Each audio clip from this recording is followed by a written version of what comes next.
tervehdys kaikille. Mä oon saanut tähän bändin Mokoma ja siitä 3 tyyppiä paikalle. Loistavaa, että ehditte tulla. Mistä Mokomakin nime tulee? Sehän on vähän karjalainen. On se vissiin ihan perusvanha suomalainenkin, mutta Karjalassa sitä varmaan vielä enemmän käytetään sellaisena sadattelusanana. Alright. Onks teillä ihan... Ja Akuankassa. Karjala Akuankassa. Siellä törmää useita. Alright. En oo ennen kuullutkaan. Mitkä fiilikset ennen keikkaa? Ihan hyvä. No saattaaks nähdä? Vähän, siis pitäis lämmitellä ja vähän niinku... Tämmönen. Tommonen fiilis. Eli siis aivan loistava.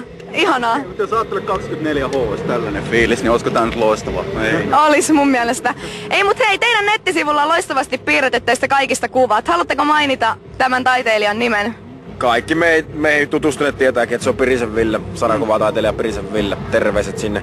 Se on paras. Loistavaa. Alright. Ootteko te aikaisemmin käynyt Vaasassa? Vaikka mitä monta kertaa. Ollaan me käyty täällä monesti. Joo. Alright. Mitä te tykkäätte Vaasasta näin kaupunkina? Ei me tykätä. Rehellisyys maanperiin.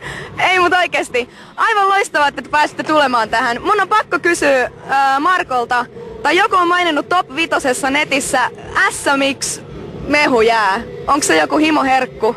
Se on loistavaa. Siis se on aikuisen maku. Aikuisen makun mehujää.